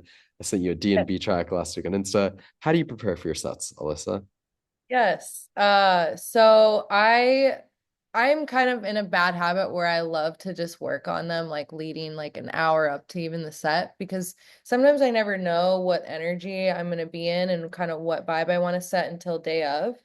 So I will lock in sometimes right before the set and build my set list. But I have, combos and things that I trust and love. So I'll always like go back to those if I know I haven't played that in that market. Because I love to have a fresh set for every set. That's something I like to do for my own self as well. And then also when I hear from homie, like other people coming out and they're like, this is my 10th set of yours, everyone's different and I like that. Like I want to make sure that every time you're coming out you're getting a fresh experience. So that one's special for you. But I uh I get all of the tracks that I've been either like saving throughout the week, digging around on Bandcamp, digging on SoundCloud, or letting SoundCloud kind of feed me stuff or posting that I'm open to demos, people sending me demos. I check all of that throughout the week, and then by Friday I'm doing my mass download and unloading all of that, especially because Bandcamp Friday, all the money that you spend on Bandcamp goes direct to the artist. So I usually just kind of like build my cart throughout the week and then I lock in, buy everything Friday. And then that's when I just start building out the set. And usually it starts with like, what do I want to open with? And then I'll kind of like pick the first track, the second one that I'd mix in, and then the third one. And then I just let it flow. Cause then I can like know that at least I got the first three, so I don't have to think and be like doom scrolling on the CDJ. Like, what am I gonna choose next? I can't look at anyone. I'm scared. It's like, so I'll get the first three locked in and then I just let it ride and go into flow state, which is my favorite way to DJ. Um, and then I have like my peak moments too. Like there's a track that I know that's just like, this is the fucking banger of my whole set. I'm the most stoked to drop this one tonight. I will kind of curate backwards to like build up to this moment, and then how I'll get out of it and like ease people out or mix into or like set it up for the next artist, or if I'm ending, how I'm going to end my set. Um, but yeah, I like to build a journey. So a lot of the time, if I am going to play like in the drum and bass realm, it's towards the end of my set. Um, and but most of my set right now is in the 140 realm. It just feels good, but I love house at 140. I love breaks at 140, UKG at 140. Justin, you and I talked about that with just like 140 being like the god BPM. So fun. Everything fits there. Yeah. Yeah. Unreal. So cool. And that's really inspiring to hear. I love that. Identifying like that peak moment and then working around it. Like that's, I've never heard anyone describe that, but it's, yeah, it's just so cool. Yeah. Incredible answer. Let me read a few more. Elliot, when it comes to DJing, I struggle with competitiveness within myself, anxiety, doubt, and other DJs. How do you handle that when you're in it for the creativity? Well, you have to remember that there is no other you. There's only one you. You are the one of one. And so, say there's this hot track right now in Beatport. It's everyone's got it. Every DJ has it. I can guarantee you that if I drop it, it's gonna feel different from when Justin drops it. Just because we're different. We're different people. I mean, even though we have a lot of like similar vibes and style and taste, we're just two of our own beasts. So when he mixes it in the way he does, it's gonna be different from the way that I mix it in and the way that like I react when I drop it versus the way he reacts when he drops it. So it's gonna feel different no matter who it's coming from. So that's how I like to remember is that it's like I that's how deeply I connect with the music, that it's like when I'm dropping it, it's a different experience than from when Scream drops it or these guys drop it or things, and same for them, and like to each their own, and but there are the right people that'll fit and love the way that you drop it and want to see you do it more, so Beautiful yeah. answer. 100% agree. It's like, yeah, it's like when you're so connected to yourself as like that snowflake of an artist person, we're all unique. It's like you don't need to compare, right? Yeah, and you don't need to worry about like if you're like good enough compared to these other people or any of that. It's like you are enough as you, and the way that you drop it is special. And you can just always like remember that. And the way that the other DJs drop it is special to them too. Like and no one will ever drop it the same. Like it just you just can't. It goes off 100%. when we drop it though. 100%. 100%. Let's see. Let's do a couple more if you're down. Will, what was the biggest difference maker in moving your career forward? Would you consider the day in, day out of practicing and getting connected with people, like with people directly in the industry, like working in native or building directly on your own brand through your stream or other things like that? What made the biggest difference in building your career? Um,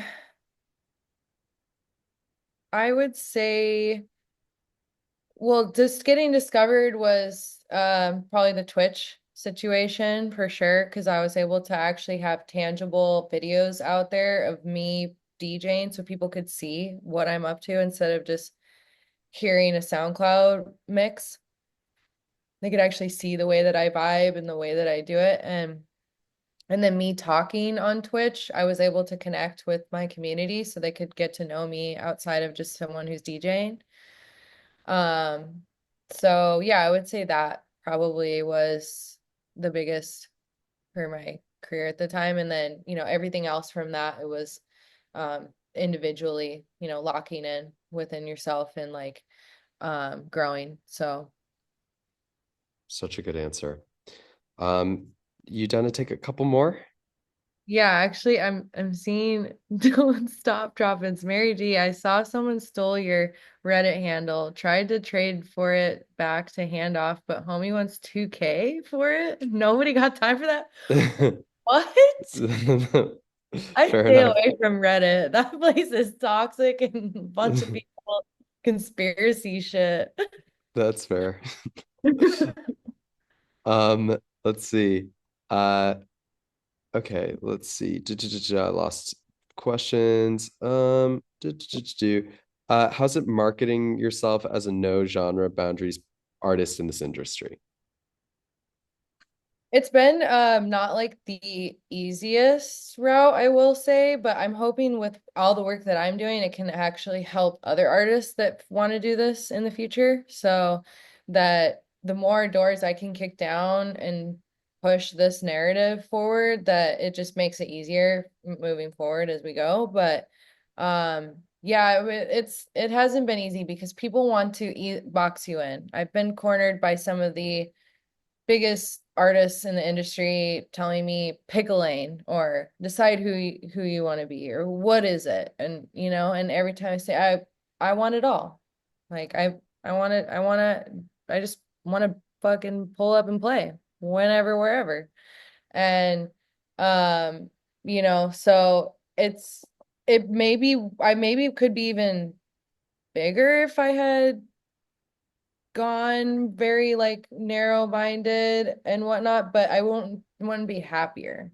Mm. So I am happy in my realm to just play what I want and do what I want, and like I am seeing the benefits from it, but yeah, I would just say it's not been like that easy because people do want to like bucket you so that they can explain it in like marketing purposes, like, oh yeah, she's a bass DJ, or oh yeah, she comes from house. Like I've had people call me all of that, and I like that because then it's like, yeah, like I've had articles say I'm a house DJ, I've had articles say I'm a bass DJ, and it's like for sure all of it. But then that's when I just started saying multi-dimensional because that was a word that really stuck out for me as something that could fit that. Like it's part like multi-genre, multi-dimensional, like there like no bounds. And if I want to play strictly one genre all night, I can too. So it's not like strictly just multi-genre, it's just multi-dimensional. Like I might be in this dimension in my realm in that night where I'm a rhythm rat and I'm just playing a lot of rhythm and like I need to that night, and like that's where we're gonna go. So that's why I think multi-dimensional, that's what I'm pushing as for people to understand on the marketing tip. Unreal. And I just want to highlight, like, if we zoom out, it's like 10 years ago, you were like one of the few people playing underground house music in LA. And it's like if you put yourself in a narrow box, you'd have never found you. It's like you wouldn't have allowed yourself to play bass music, most likely, and rhythm. And I don't know. It's just like I think when you allow yourself to follow your heart, it's like the world opens up to you in ways that you could never have predicted. Like literally to say that 10 years into your career, you would have a defining moment by playing rhythm with one of the biggest hard techno DJs at Coachella. Like none of that makes sense. That sounds like, you played musical charade. What's the game where you fill in the words? What am I thinking of? Oh, that like Mad Libs. Yeah. Yeah, exactly. Yeah. yeah. But anyways, crazy, crazy. There's one last, can I ask you one last question from the chat? Yeah. So someone asked something along the lines about giving up. Did you ever consider giving up? And how did you persevere? Uh it's actually bizarre, but I actually only thought about giving up for the first time this week. Wait, really? My Whoa. whole career. Mm, That ass. whoa. And I'm like peaking or whatever. Mm-hmm. I never, no way I would ever say I'm gonna give up or I'm tired of this. While I was starting out. Yeah, right. Mm-hmm. Like, no way. I just felt it. I felt the weight. I'm going through a lot of shifts in like the business side of things. And I just like sometimes, when you're doing this and you just really want to get to that next spot now, because now that it's like this is my livelihood, and paying for production at shows, paying for like VJs for content and all of that, it kind of weighs a lot, like, and then the flights and then the hotel and then posting on social media and keeping up with all of it. It it hits you when I like when you're like in the build mode and you're doing it, it's like, no, like I would never give up. Like this is my freaking life. But then when you're there and you're finally there and then you're like going through and you have to manage all of that and trying to figure it out, and I would like to have a I'm not saying like, yeah, of course I would love to make like fees like Diplo's making and stuff like that. So it gets Mhm. like frustrating, Mhm. like when you're just like, I really want to get there.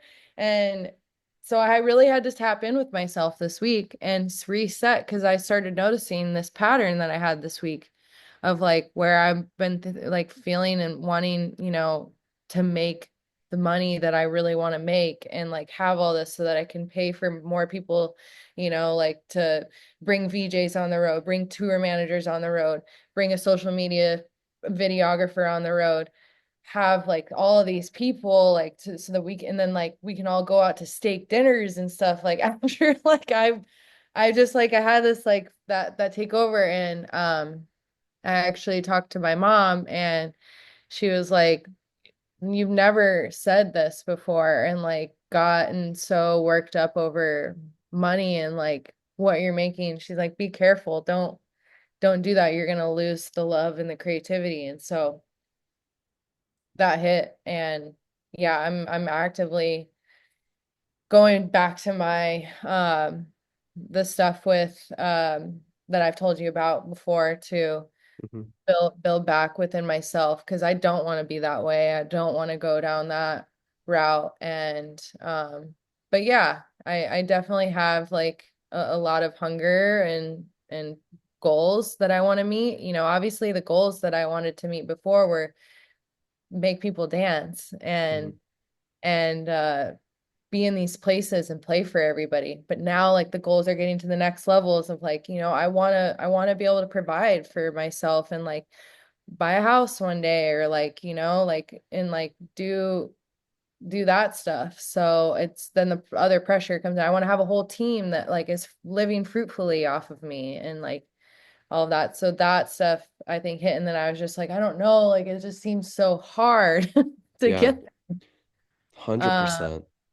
And so I'm gonna figure it out though. Like this is where that breaking point is, where it's like we're gonna figure this out, figure out a way so that we can be financially fruitful in this as an artist.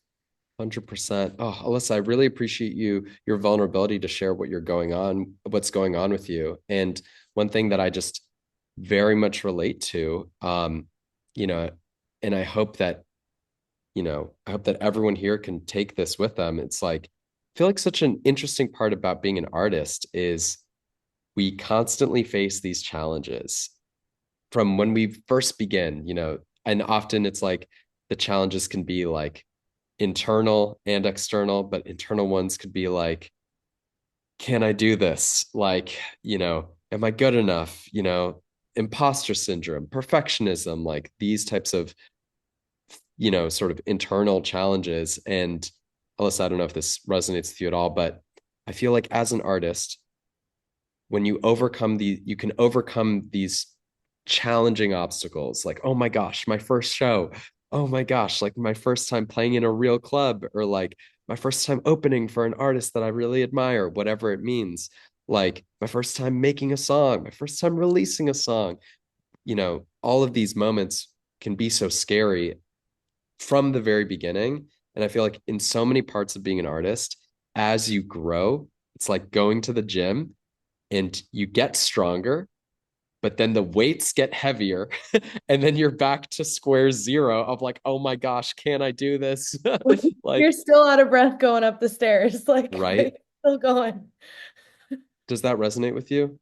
Yeah, absolutely. And yeah, thank you all for the comments and stuff for my vulnerability here. I actually was a little bit nervous to admit that and share that, and I actually feel really good letting it out because it's gonna put me focused on the right path with this. But yeah, I totally resonate with that. And I think if you can deal with this now and in these right ways, like it just can help you as more harder stuff comes on. Because I'm sure like I'm sure like if I'm making, like like 50,000 a show or like 100K a show, I'm gonna be like, well, I want to get 200K a show. There's always gonna be something you want more, and like, so like settling in and grounding and just being grateful is really what I'm working on going into and like trying to be present with because um yeah, there's just always going to be more, and it's like the more you can like calm yourself down and be within yourself and trust the process, it's just an easier ride and in general. And so, and honestly, I was thinking about it, like these are the times, like right now, like I think about when I was just started DJing and I played in San Diego and LA in the same night. Like I just drove up, down and forth, and I DJ like crazy. Like I will play like 4 shows in a weekend or like 7 shows in a weekend. Like I will stack it in and on. I'm so grateful to have the opportunities, and but that's the way that I am able to provide for myself is by stacking in as much as I can because this is my only income.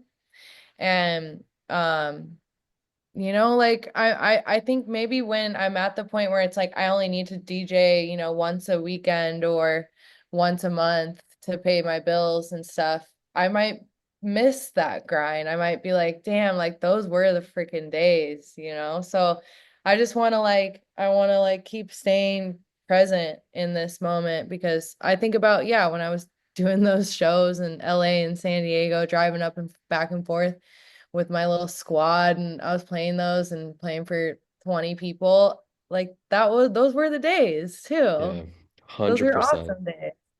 Yeah.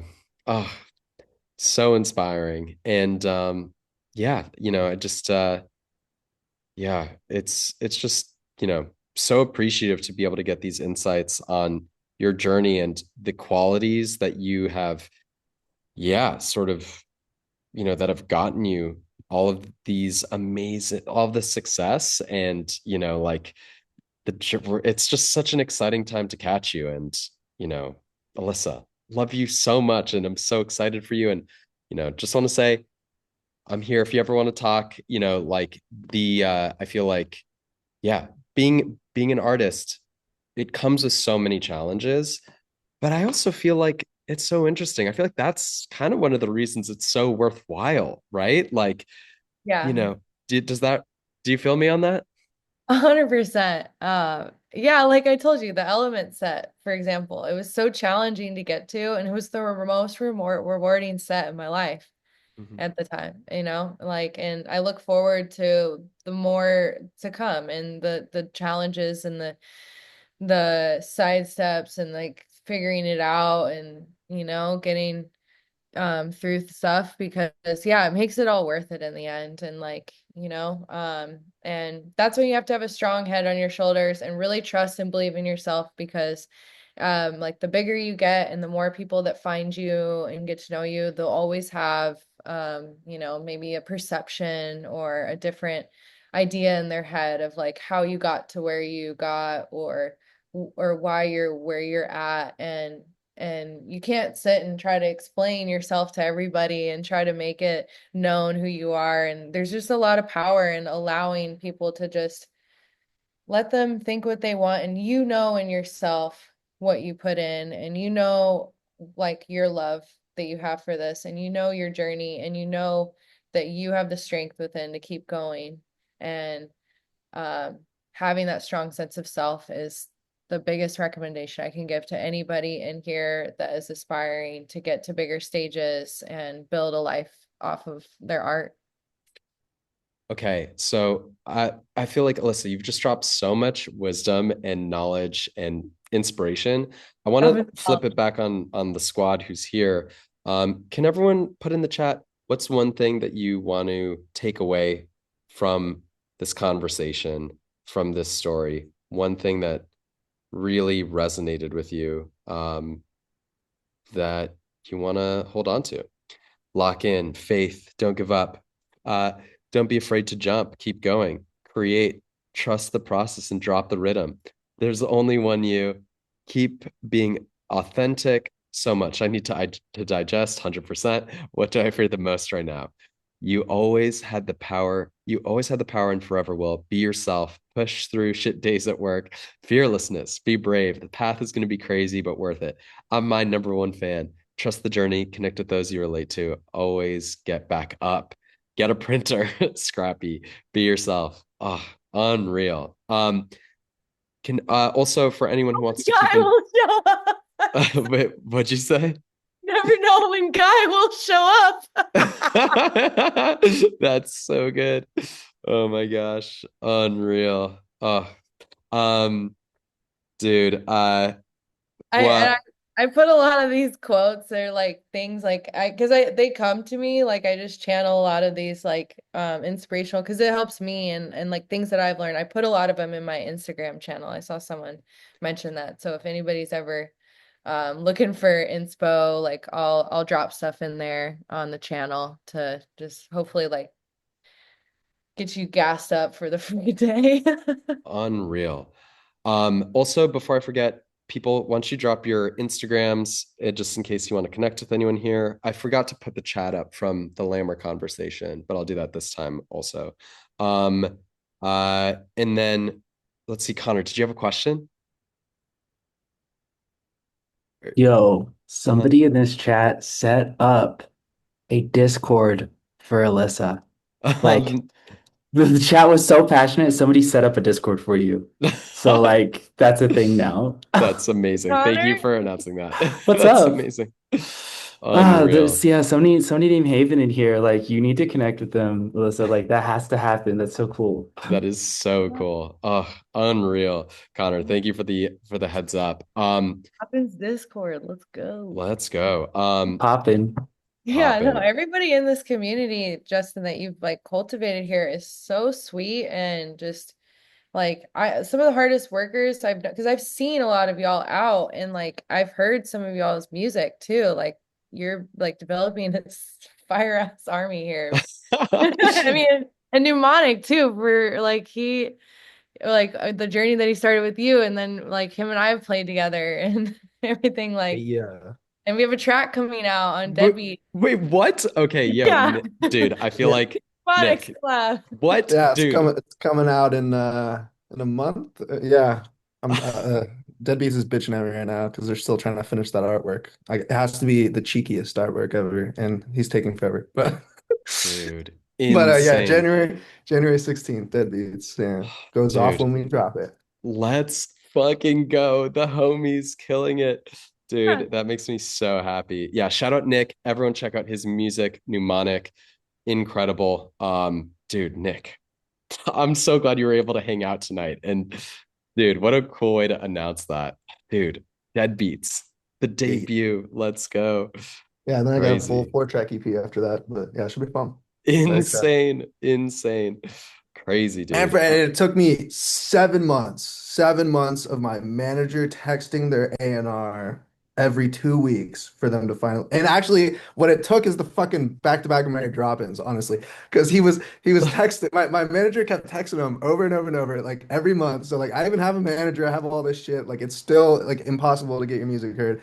And then yeah, we posted the mnemonic back-to-back Mary Droppins set, and then literally 3 days later, Harrison, who runs Deadbeats, texts my manager back and is like, "Oh, I'm listening to these now. By the way, cool back-to-back Mary Droppins." So Let's go. Let's Let's yeah, go. fucking go. Unreal. Yeah. Dude, that is That's crazy. what I love about all this too, and why I'm never gonna stop DJing is because what's cool is like these moments like this, or if I'll find a random kid's track on SoundCloud who has maybe like 11 followers. I mean, his track is fire, or her track's fire, and I'll download it, I'll play it, and then I'll post a video, and then their streams go up, And like that's what I think is so cool about like DJ culture is like rinsing other people's music in your sets and then like seeing their numbers rise because of it too. Like we all get to like rise together. Like that's so fun.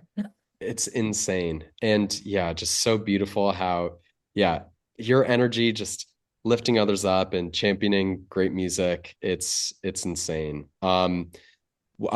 One last thing before I send people off, I had an idea and I just want to like see some thumbs. Give me a thumbs up if you did the 909 challenge a couple weeks ago.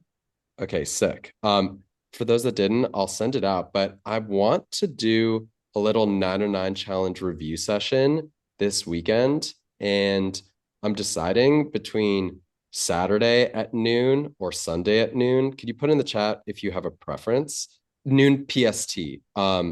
Just curious if anyone would be interested. Sunday, Sunday, Sunday. Okay, some Saturday. It's looking like it's skewing towards Sunday. Okay, cool. I think we'll keep an eye out. I'll send an email, but yeah, I just think it would be super fun to keep that energy going. And yeah.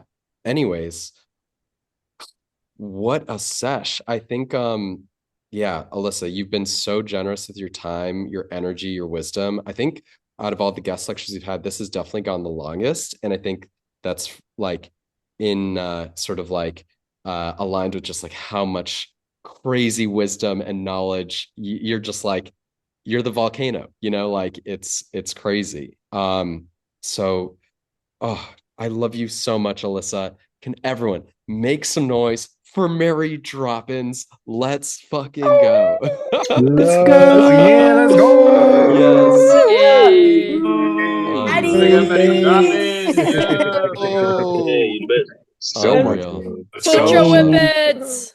Let's Dude, go. Alyssa, love you. Thank you for hanging out. We'll talk to you soon. I'll send the recording over email and any updates about more of these lectures. Hope to do more in the coming weeks. Love you all. Thanks for hanging out. This is so much Yeah, I love fun. you all so much. Thank you for Cool. joining. Much love, everybody. Have a great night. Y'all love out y'all. there in the All right. sea. Peace. Bye, everybody.